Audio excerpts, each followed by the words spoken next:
প্রতিশোধ, প্রতিহিংসা কিংবা অযথা বিতর্ক নয়। স্বাধীনতা পদকপ্রাপ্ত সকল গুণীজন এবং প্রতিষ্ঠানকে আমি আমার নিজের এবং দেশ ও জনগণের পক্ষ থেকে আন্তরিক অভিনন্দন এবং মোবারকবাদ জানাই। দেশ এবং জনগণের জন্য বিভিন্ন ক্ষেত্রে আপনাদের এই অবিস্মরণীয় অবদান বাংলাদেশকে করবে সমৃদ্ধ। আজ এবং আগামীর বাংলাদেশে প্রজন্মের পর প্রজন্ম ধরে আপনাদের এইসব অবদান প্রেরণার উৎস হবে বলে আমি বিশ্বাস করি।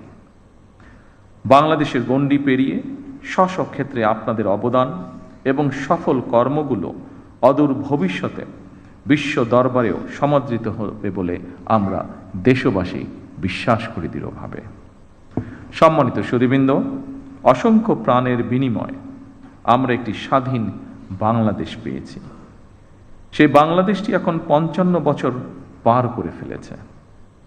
এত বছরেও আমাদের যেমন অনেক প্রাপ্তি রয়েছে, অপ্রাপ্তিও কিন্তু কম নয়।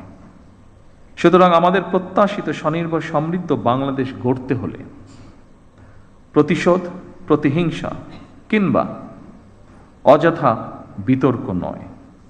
শহীদ রাষ্ট্রপতি জিয়াউর রহমান বলতেন, জাতীয় ঐক্য আমাদের শক্তি, বিভাজন আমাদের দুর্বলতা।